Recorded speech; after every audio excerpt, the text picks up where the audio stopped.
Je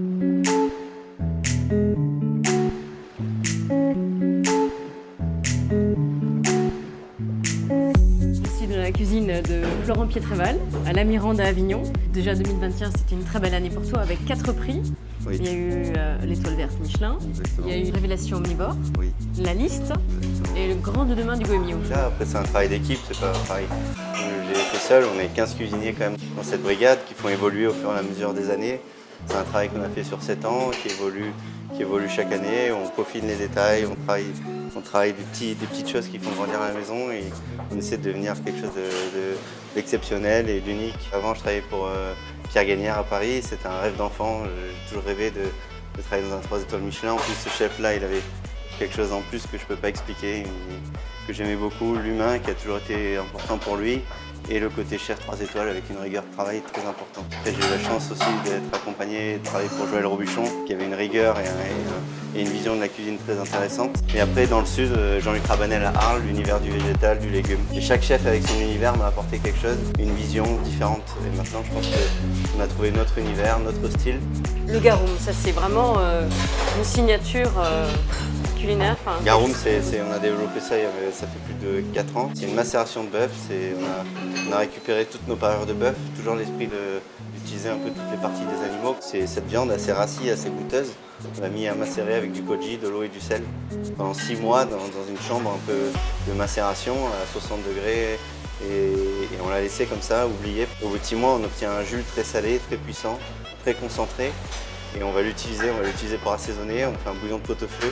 Dans le pot-au-feu, on va mettre le garum et ça va ramener un côté animal très puissant que je voulais vraiment rechercher dans le plat.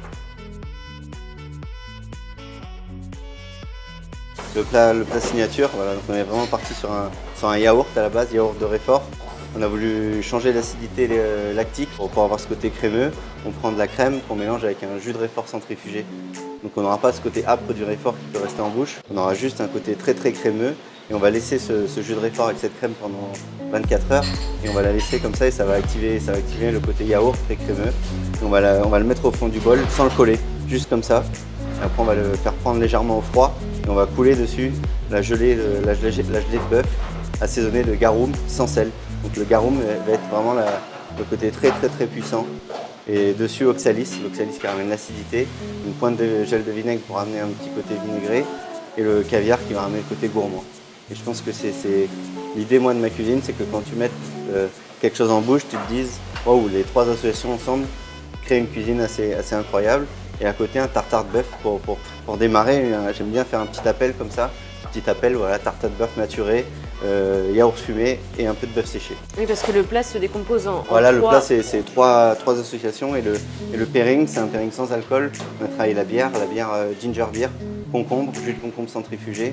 On obtient une autre concombre, on la mélange avec un peu de levure de bière, un peu de gingembre, on le met sous pression, ça va faire activer le côté bière.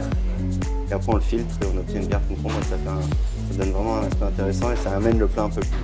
J'aime bien commencer par de la tartelette qui va t'amener au côté animal et après tu tapes dans le caviar avec le côté gelé, crème, ça ramène le côté gourmand. Et donc le plat il est vraiment autour du bœuf aussi et ce bœuf là il avait important d'avoir un sens. Et donc j'ai Olivier qui est ami et qui travaille avec moi maintenant depuis plus de 4 ans et qui me suit et tu vas un peu expliquer d'où vient le bœuf, comment on le travaille, comment on le tue et l'alimentation. Oui. Je pense que c'est un peu les 4 choses. Oui, alors le principal, l'alimentation, on est sur des céréales type lin. Il faut savoir qu'on fait tuer à la ferme avec un abattoir mobile, donc on ne transporte plus les animaux. On est sur la partie d'Aveyron, sur des 100% au braque, et on travaille sur de la vache, des bêtes de 5 à 7 ans, voire jusqu'à 8 ans, ce qu'on appelle des bêtes finies.